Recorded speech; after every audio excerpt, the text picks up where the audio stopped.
radio You remember right here. satellites? Yeah. With I a always did Ric want to be live Flair satellite when hoodie, I was no a kid. doubt. What's that? You got a Ric Flair hoodie on. The Nature Boy, the chairman, the Four Horsemen King, Ric Flair, none other than, of course, he inspires me. Who doesn't get inspired by the limousine driving, profiling Nature Boy, Ric Flair himself?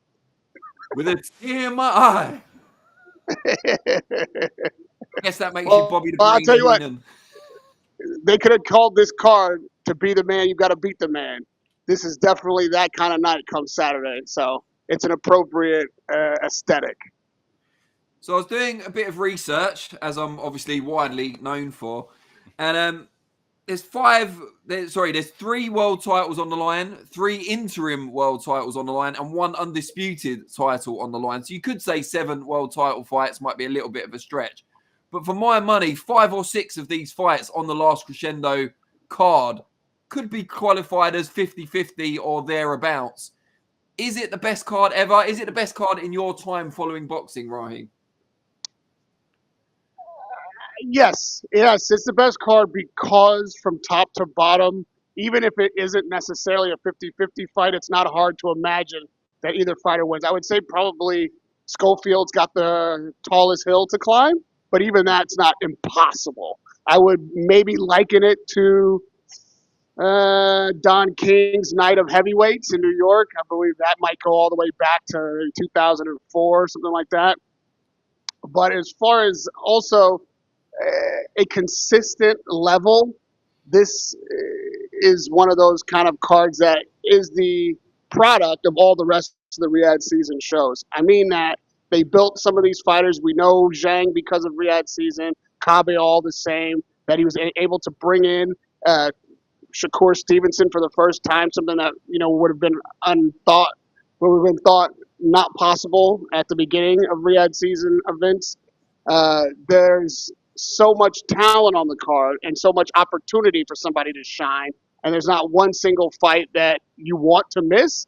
And I would have to say this, if not is the best fight card ever, you have to really be a historian to prove that out, but definitely the best fight card in recent memory, maybe even modern history.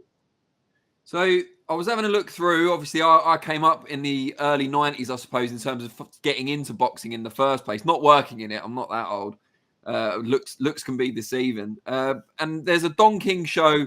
I think it was called The Rematches in the MGM Grand in Las Vegas, headlined by the rematch between Julian Jackson and Gerald McClellan. There's 5 world title fights on there, including the likes of Julio Cesar Chavez Sr., Azuma Nelson, Terry Norris. And that was the best one, I thought, out of a bunch of Don King multi-title shows in the 90s.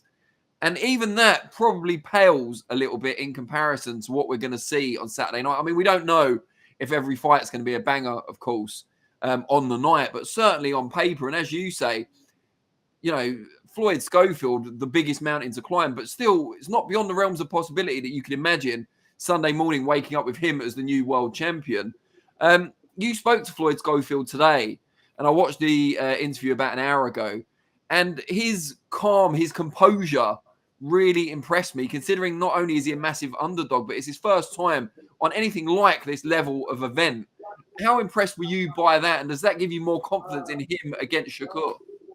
As you and I have been covering boxing for decades now, you can get a sense of a guy, even from the first time speaking to him. And what I like about Schofield is that he has a positive attitude. He's assured of himself, and he's not cocky about it, but he feels like he's got a job to do come Saturday night, and he'll be able to accomplish that work. I don't think that he is mistaken in his confidence and that he took the fight and he believes he can win. He thinks there's something in the Shakur Stevenson armor that is left wanting, and maybe he can expose it. I don't know what that is, but he believes that there is an opportunity for him to be a star overnight. And that's what will happen if he is indeed successful on the 22nd.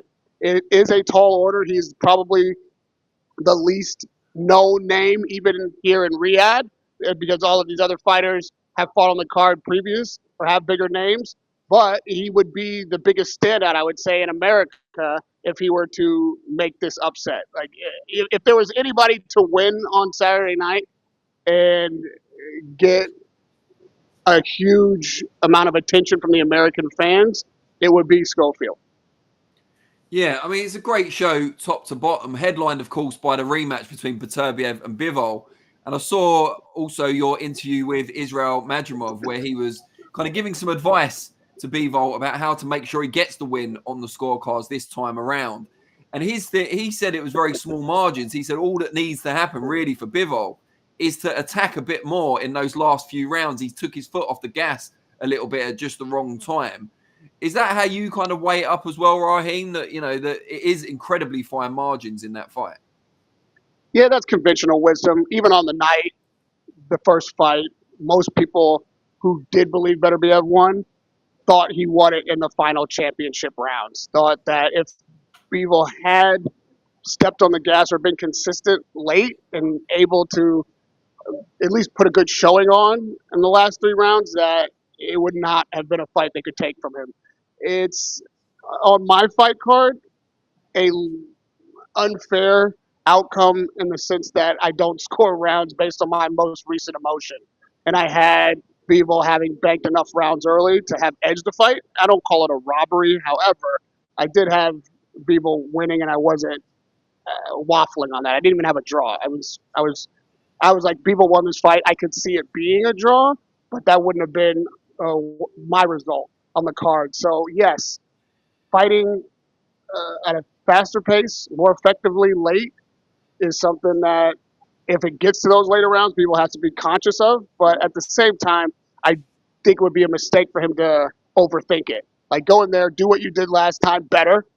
Obviously, make some adjustments that keeps Beterbiev off you and more punch output, a little bit better movement. I would say early isn't the focus, right? It's more punch output, and winning these rounds comes down to the judges and what they like. But don't get caught up trying to figure that out. Just fight your fight and fight a better one than you did last time, and you should come away with the victory this time.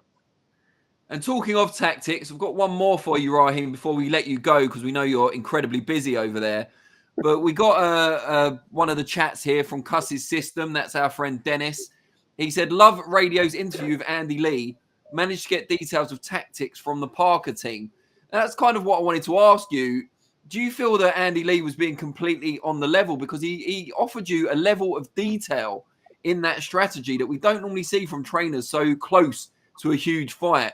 Or is there a bit of bait and switch here, perhaps, that he knows that Dubois' team will watch the interview? No, you know what? I think he was being sincere, and I appreciate it, because the truth is, at this point, it's baked in. Like, if you are about to start changing your approach because of what some other trainer said in an interview on the Monday before the Saturday of the fight, you're probably in a bad way yourself strategically. I don't think that Dubois or Don Charles is watching interviews trying to adjust their approach. And I don't think that what Andy said is something that, if Dubois hasn't prepared to counter already, will be able to counter on the night no matter what he knows, whether it's coming or not. So I appreciate Andy being a little bit more forthcoming than I would expect, but also it should be more common on fight week for people to be a little bit more forthcoming and to be more willing to talk about strategy and approach. Not, giving any secrets away, but also nobody's reinventing the wheel here, right? It's not like Andy said something that was shocking. It's kind of what we would expect. And to talk about it, I think, adds a little flavor to the fight. And if I see that happening during the fight itself, then I'll know, okay, the game plan's working. And if not, I'm saying, okay, maybe they had to make an adjustment or they're getting done.